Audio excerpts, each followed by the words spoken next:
Dans une vidéo précédente, je te parlais du retour de la diaspora africaine au pays, le retour de la diaspora africaine sur le continent mère l'Afrique. Et il y a eu plein de commentaires et c'était assez intéressant. Il y a eu des commentaires constructifs et il y a eu aussi pas mal de méchanceté, des commentaires haineux. Et donc j'ai décidé de faire une deuxième vidéo, pas pour répondre à ces personnes-là qui disaient des méchancetés, mais pour aborder encore le retour. Comment est-ce qu'il faut préparer son retour au pays? Comment est-ce qu'il faut préparer son retour sur le continent africain, sur le continent de nos ancêtres? Et je t'en parle tout de suite dans cette vidéo. C'est parti!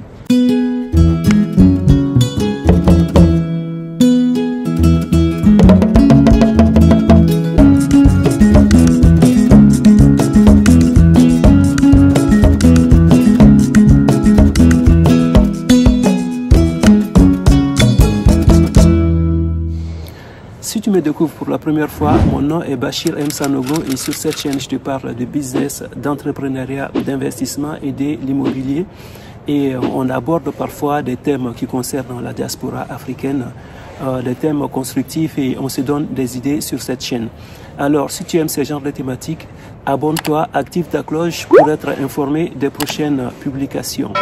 Cela étant dit, alors, pour réussir son retour au pays, il y a des cases qu'il faut vraiment remplir. Il y a des éléments qu'il faut vraiment prendre en compte, que tu sois tout seul ou avec ta famille. Il y a des éléments qui doivent être vraiment pris en compte et ça, tu ne dois pas rigoler du tout avec ça, tu ne dois pas blaguer du tout avec ça. C'est quoi le premier élément?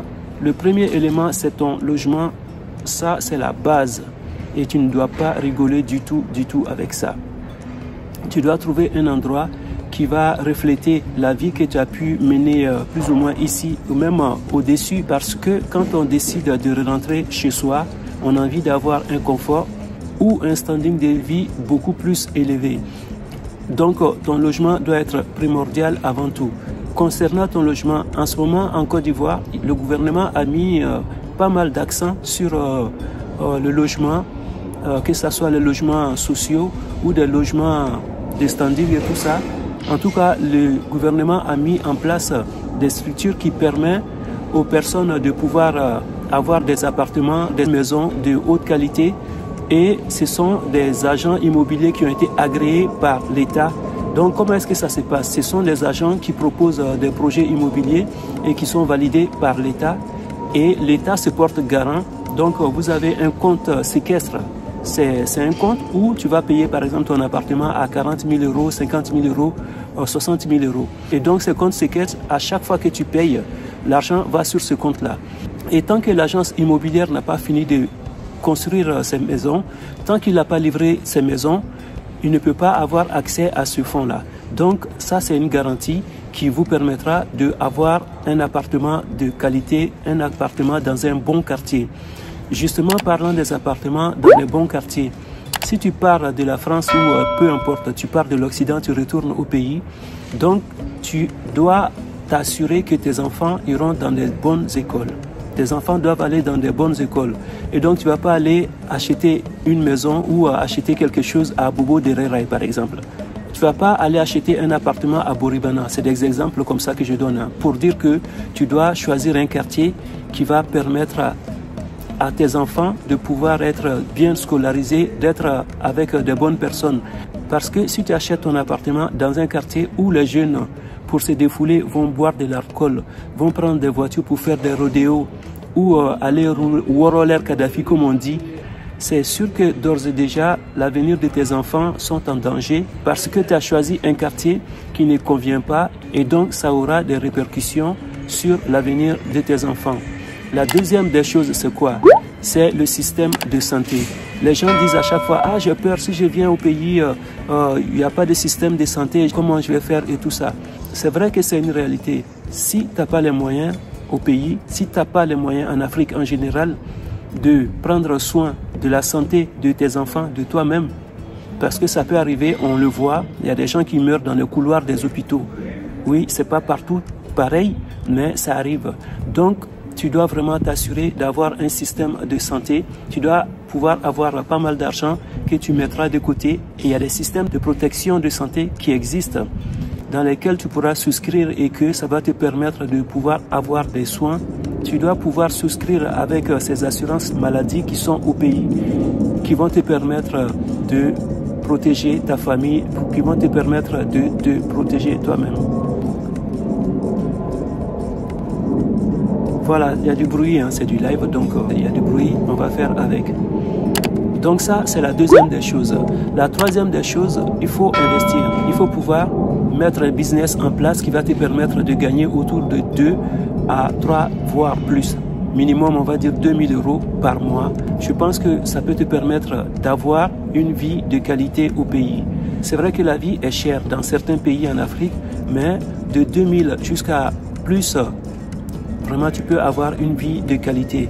Donc ce montant de 2000 € dont je parle, c'est hors l'achat de ton appartement. Tu dois avoir déjà ton appartement, ta maison déjà, et tu gagnes 2000 minimum par mois. Si tu sais gérer, franchement, 2000 €, ça te permettra d'avoir une vie de qualité au pays. Voilà, et donc pour conclure tout ça, tu dois avoir un business qui te permet de faire des rentes tous les mois. Alors, parmi les business qui marchent en ce moment dans les différents pays, surtout en Côte d'Ivoire, parce que je connais pas mal, il y a le business de VTC qui peut te permettre de gagner pas mal d'argent par jour. Il y a le business numéro 2 qui est le business des meublés, comme on dit au pays. C'est des appartements Airbnb que tu peux acheter, au fait, des appartements. Il y a des bails où tu peux louer des bails de 20 ans. Il y a des appartements que tu peux aussi éventuellement acheter. Et ces appartements-là vont pouvoir te faire gagner pas mal d'argent par mois. Et ça, c'est 2 sources de revenus qui vont te permettre d'avoir des entrées d'argent comme ça, qui vont te permettre d'avoir une stabilité déjà financière. Et il y a aussi un troisième business qui peut être aussi l'achat-revente des terrains. Tu peux t'organiser à pouvoir acheter des terrains avec des ACD. Ça peut coûter un peu plus cher, mais il faut savoir que si tu achètes un terrain avec un ACD, à partir de 2 mois, 3 mois, 4 mois, à chaque fois ça prend de la valeur et que tu peux faire des plus-values. Si tu as beaucoup d'argent, si tu as des moyens, tu peux t'acheter 2-3 terrains comme ça, autour de 5 à 10 millions par là, et que tu pourras éventuellement les revendre dans 1 an, dans 2 ans. Ça prend vraiment de la valeur. Ou, je sais pas, créer une sorte de ferme où tu pourras faire de l'élevage. Ça peut être du lapin, ça peut être du poulet, ça peut être d'autres élevages, quoi. Donc ça, c'est des idées business que tu pourras éventuellement mettre en place qui vont te permettre d'avoir des rentrées d'argent qui vont te permettre d'avoir une stabilité financière. Donc voilà, la vidéo d'aujourd'hui, elle n'est pas très longue, mais c'était juste développer un peu ce système, parler un peu de ce retour-là au pays.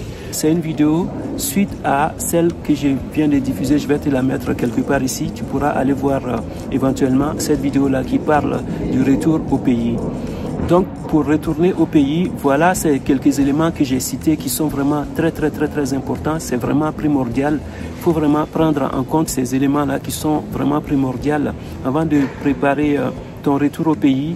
Tu peux le prévoir sur 2 ans, 3 ans, 4 ans, 5 ans. Mais une fois que tu te retournes, ça ne doit pas être comme l'histoire de Emmanuel que je vous ai raconté dans la vidéo précédente. Il faut t'assurer d'avoir un bon appartement, une bonne maison dans un bon quartier. Il faut t'assurer d'avoir un système de santé qui va te protéger, toi et toute ta famille. Il faut t'assurer d'avoir des rentrées d'argent, des investissements qui vont te permettre d'avoir une stabilité financière, d'avoir des rentrées d'argent quotidiennes. Pour ne pas que ça soit comme l'histoire d'Emmanuel ou de tant d'autres qui ont essayé de retourner au pays et qui sont revenus un peu plus tard parce qu'ils n'avaient pas pris en compte tous ces éléments-là. J'aimerais bien que vous soyez aussi réactifs comme dans la vidéo précédente dans les commentaires. Voilà, c'est tout pour aujourd'hui. Si tu as aimé cette vidéo, n'oublie pas de la liker, de la partager afin que tout le monde puisse voir ces contenus. Je te dis à bientôt pour une nouvelle vidéo. Ciao, ciao, ciao.